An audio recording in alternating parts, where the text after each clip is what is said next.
अस्सलामुअलैकुम dear students. आज जो हमारी वीडियो है एफबीटी की, वो बड़ा ही इंटरेस्टिंग टॉपिक है, बड़ा इंटरेस्टिंग मॉडल है जिसके बारे में हम बात करने लगे हैं। वो मॉडल कौन सा है? मुझे याद है कि कोई आज से तकरीबन कोई 15-20 साल पहले ये मैंने मॉडल जब पहली दफ़ा पढ़ा था, और तब से आज तक मुझे ये मॉडल भूला नहीं है। तो उम्मीद है कि आपने भी इतनी ही इंटरेस्ट से ये मॉडल पढ़ा होगा। चलते हैं क्वेश्चन की तरफ और मॉडल देखते हैं कि वो इंटरेस्टिंग मॉडल क्या है। कहते जी, Porter suggested that the profit potential of an organisation. Porter आपने सुन लिया होगा, तो पोर्टर फाइव फोर्सेस मॉडल भी है। तो फाइव फोर्सेस क्या होता है?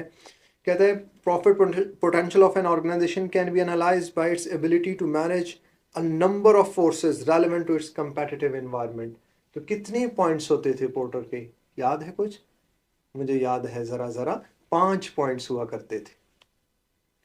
अब क्या कह रहे हैं? Which of the following is part of his analysis. Porter ने जो 5 फोर्सेस हमें बताई थी, उस 5 फोर्सेस एनालिसिस की बात कर रहा है कि बताओ उस 5 फोर्सेस में से कौन सा पॉइंट यहाँ पे आ रहा है।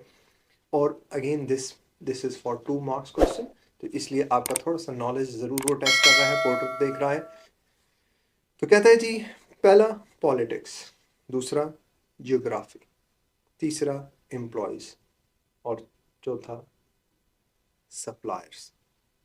तो आपने पढ़ा होगा कि क्या कुछ होता है? Bargaining power of customers, power of suppliers, threats of new एंट्रेंट, power of substitute and competitive rivalry.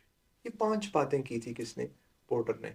तो यहाँ पे कौन सा पॉइंट लिया जा रहा है, या कौन सा पॉइंट जिसको उसने डिस्कस किया, वो पावर किसकी थी?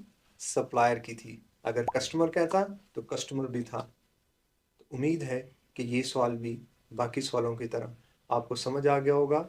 इंशाल्लाह नेक्स्ट वीडियो में मिलते हैं।